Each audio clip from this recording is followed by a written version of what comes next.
Welcome back to Sincere FC. Today's episode is another journey back in time. Normally on this channel, we try and use data to find different ways to look at the modern game. But today, we'll be looking at the era of football before data was part of the game. If you haven't yet watched part 1 of this series, the video is on screen and will be linked in the description. Let's address some things from part 1. We will have defenders, goalkeepers, and midfielders in episode 3. That episode will come out during the first international break of 2026. And let's be clear about the context once again. Nobody's saying these players were better than the 2000s era legends, but we don't need any more content about the famous players from the biggest clubs. The players in this video are not mentioned much anymore, despite each being important parts of the history of European football.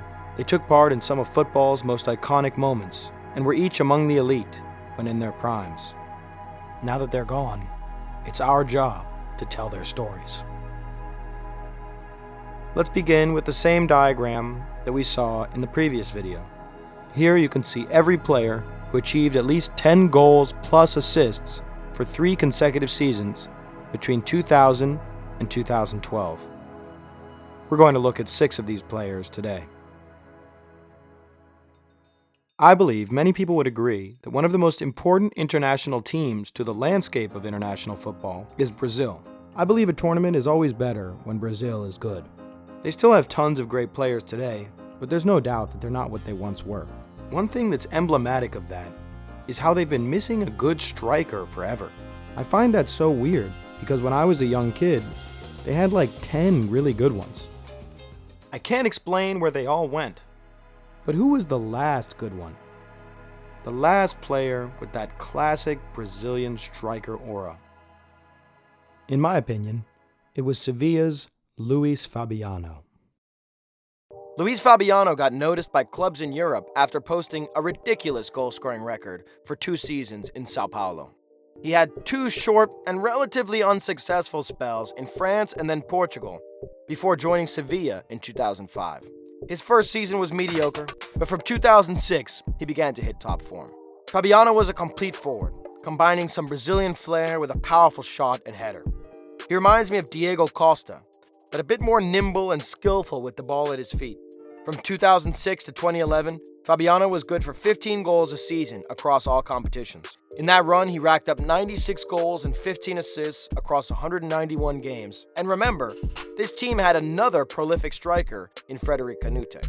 That Sevilla team won 2 Copa del Reys and 2 Europa Leagues. Fabiano did it for Sevilla in the European competitions and in the Cups, but he really did it for Brazil. From 2007 to 2010, he scored 22 goals in 31 games. He got the number 9 shirt at a moment where there were many talented players for Brazil, lots of whom didn't always have the end product. Nowadays, we see guys like Ronaldinho rag on Brazil for how bad they are. I think part of their problem is that they've been lacking a focal point striker for nearly a decade. For so long now, it's felt like Brazil's striker is just another attacker they ask to play the position. Whether it's Neymar, Vinicius, Firmino, even Richarlison, they all sort of prefer supporting roles. It's different from having a player who really wants to be a poacher. Fabiano gave Brazil that powerful side to their game that they've been lacking since he left. He was really the last scary number 9 Brazil had. That's a position that was made legendary by the guys who came before him. And I really mean scary. Luis Fabiano was pretty aggressive.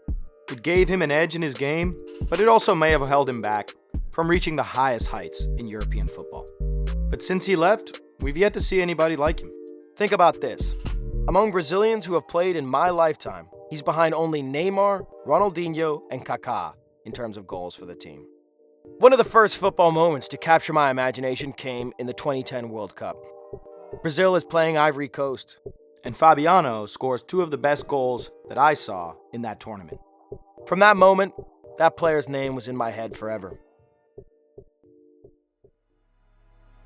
While doing the research for this episode, I noticed a slightly ominous through line connecting several of these players. Besides Luis Fabiano, each of these players' careers was altered by a crucial moment in a knockout stage match of a big tournament. One of the most iconic 2000s football moments is South Korea's run to the 2002 World Cup semi-final. In their first knockout stage game, they faced the mighty Italy. This game is marred by controversy. Korea managed to win 2-1 in extra time thanks to a golden goal. You might have heard about this game or seen this famous winner by An Jung-hwang, but if you go back a few minutes, you can see another iconic moment.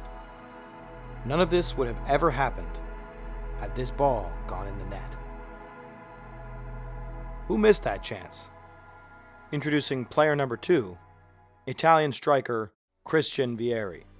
Vieri was a decent striker in the mid-90s. He scored around 10 goals a season for Atalanta and Juventus before signing with Atletico Madrid in 1997.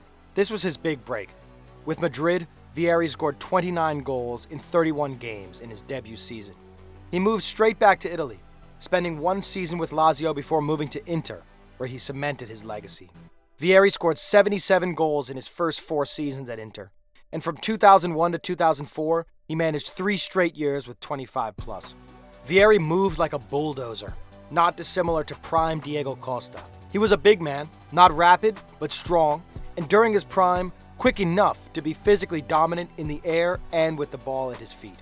In the same era as Trezeguet, Shevchenko, Crespo, and Inzaghi, there was Christian Vieri above them all in Serie A. He was the top scorer in the league by a wide margin from 1999 to 2005, with 103 goals in 141 games. And he was hot for Italy. He scored 7 goals for them across the 1998 and 2002 World Cups. Vieri left Inter in 2005 at age 32, and he wasn't usually selected for his teams thereafter due to injury. This bad timing might be why my generation doesn't really know Vieri. In 2006, he was no longer Italy's striker. They had Del Piero, Toni, and Inzaghi ahead of him, so he didn't win the 2006 World Cup. To add to that, his Inter team didn't win the title in the 2000s years where he dominated. In those years, the league was won by Juventus, Roma, and AC Milan. But he was unquestionably the top Italian striker of that era, even with all the insane competition. And unfortunately for Vieri, his most famous moment of his career might just be that miss against Korea in extra time in 2002. Bad luck, Christian. This graphic serves as a reminder as to just how good Messi and Ronaldo were. Millions of young football players in my generation looked up to Messi and Ronaldo as their idols. But who did they look up to? Cristiano Ronaldo once said that his 2 idols were Ronaldo, R9, and Ronaldinho. As for Messi, his idol was the next player, Argentinian midfielder Pablo Aimar. Pablo Aimar came on the scene in the 90s, playing for River Plate. This is when he made his first big impression on 90s kids like Messi. He was already a top player at River, humiliating defenders in the Argentine First Division. In 2001, he got a move to Valencia.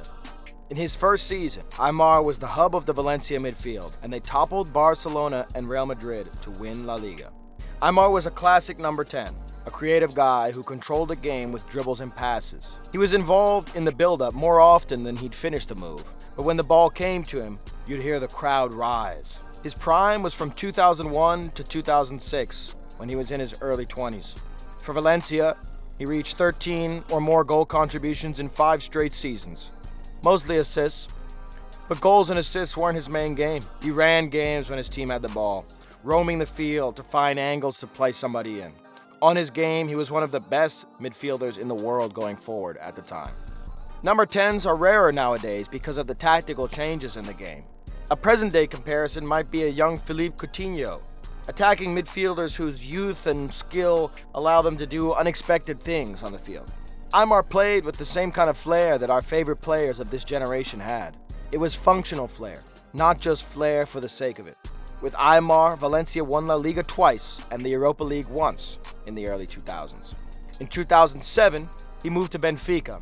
By then, his athletic prime was largely over. He didn't play every game due to injury issues, but he endeared himself to Benfica's fan base with his playstyle. Pablo Aimar didn't have a long prime, and his prime was closer to the start of his career than at the end. But he deserves recognition because he inspired the generation that we watched. When you watch Lionel Messi, especially in his older years, it's like watching Aimar's apprentice. For many of the best number 10s of the 2010s, Aimar was the blueprint. If you've ever heard about manager Rafa Benitez's pedigree prior to joining Liverpool, he owes it in part to Pablo Aimar. And you might be wondering about that through line I mentioned. Pablo Aimar is a little bit different, but he suffered his first recorded hernia injury in March 2004 prior to a Europa League knockout match against Gensler Berlin. Although he dealt with injuries before and after this was the first of several long-term injuries that never went away. Many fans would argue Pablo was never the same after this. Things came full circle for Aimar in 2022. He joined Argentina's coaching team and helped the guy who idolized him cement his legacy as the modern GOAT by winning the World Cup. Don't cry because it's over. Smile because it happened. Thanks, Pablo.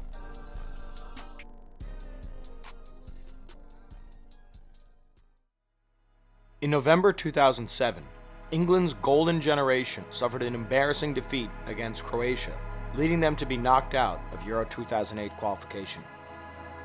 This game is known as the UK's introduction to Croatia's number 14, young Luka Modric, who held his own against Lampard and Gerrard at age 22. But the man of the match this game was somebody else. It was the number 18, and our next player, forward Ivica Olic.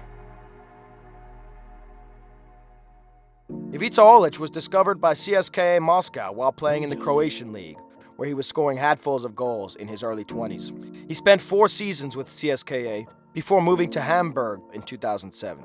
He started okay, but then became the man from 2007 to 2009, forming a great partnership with Dutch midfielder Rafael van der Vaart.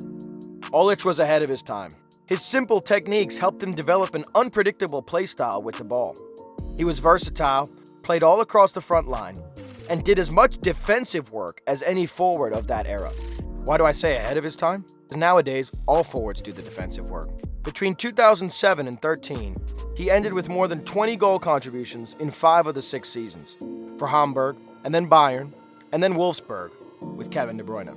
There's a reason kids don't know about Ivica Olic these days. He's definitely the least flashy player on this list. Olic also was not what I'd call a high usage rate player, meaning he didn't have the ball a lot during build-up and didn't take a lot of shots. He was one of the best pressing forwards in Europe. He didn't mind harrying the opposition and making runs even if he didn't get the ball. Because he had so many useful qualities, his teams often did well. CSK won it all while Olic was there, including their first Europa League, still the only European trophy ever won by a Russian team. His Hamburg squad made 2 deep runs in the Europa League, something they failed to replicate since. And in his 1 season that he played regularly at Bayern, he was their 3rd top scorer with 19, and had an all-time run in the Champions League knockouts, scoring twice against Manchester United in the quarterfinal, and then a hat-trick against Lyon in the semis. They were only stopped from winning the Champions League by one Diego Milito. Because most teams press intensely from the front now, it's hard to find forwards like Ivica Olic who are known for their defensive work. Comparable players are the team-oriented forwards. To those who saw Leicester City win the Premier League in 2016, there's a parallel between Olic's role and the role of Shinji Okazaki. Okazaki was a striker but was selected because he made space for other attacking players with his runs and pressed the opposition. Olic really did not use skill moves or flashy technique to get around players. But Olic's work rate was extremely useful, especially at the highest level of the game, where one of the most important things is capitalizing on your opponent's mistakes. He was the top defensive forward of that era. Going forward, he was like the secret weapon. Teams were so focused on the more ball-dominant players in his teams that they often failed to account for him. Ironically, Bayern brought in Mario Mandzukic to replace Olic's pressing and work rate in 2012 after he was gone. Olic is not a big name from the 2000s. But ask anybody who played with him or coached him, and they'll tell you he was one of their team's most important players. I think he's not remembered partially because his highlights aren't very cool. And as for how he relates to that through line, he was also on the Bayern team that lost the 2012 Champions League final to Chelsea. Olic missed a penalty moments before Didier Drogba's match-winning kick. Penalties, man. From the inception of La Liga until 2010, the magazine Don Balón gave out several league awards, one of which was for La Liga's best foreign player of the season. Here are the winners from 2000 to 2010. These are names you know, from the great footballing nations across the globe. But what about 2003? It was Turkish midfielder Nihat Kahveci. Nihat came up as an attacking player at Besiktas. He was a quick and versatile player as he could cross and shoot. His name made it to the European shores after Besiktas' 3-0 win in Europe against Barcelona in 2000. In January 2001, he moved to La Liga and Real Sociedad, who used him as a striker alongside Dejan Kovacevic. Nihat made his mark on La Liga. He scored 23 goals in 02-03, firing Sociedad from 13th to 2nd, only 2 points off Madrid in 1st. This guy had a bit of everything. They can create goals from a cross, make space with a dribble, and get on the end of a ball to score a goal. Nihat's technique also made him a dead ball specialist. He scored several important free kick goals in his career, and there's a great meme of the Real Madrid Galacticos looking terrified as he steps up to take one. While Nihat was not as talented as someone like Antoine Griezmann, he played a similar role across his career, used as both playmaker, wide forward, and the main striker. Nihat spent 3 more years with Sociedad after 2003 and scored 10 goals every season, even as they tailed off into a bottom-half side. In 2006, he moved to Villarreal. After missing his first season with injuries, he became their main striker in 2007, scoring 18 goals with 5 assists and firing them to 2nd in La Liga. Nihat scored 76 goals across 7 La Liga seasons, but it was really 68 in 4 seasons because he was basically injured for the entirety of 3 of them. In the 5 seasons where he played more than 20 games in La Liga, Nihat finished with more than 20 goal contributions twice and over 15 all 5 times. Nihat didn't win much for Besiktas, neither Real Sociedad or Villarreal in Spain. He's also not known much outside of Turkey and Spain because he never left La Liga. But in the mid-2000s era, Nihat was a quality forward for 2 European-level teams. And in terms of goals and efficiency, he might be the best Turkish attacking player of the modern era.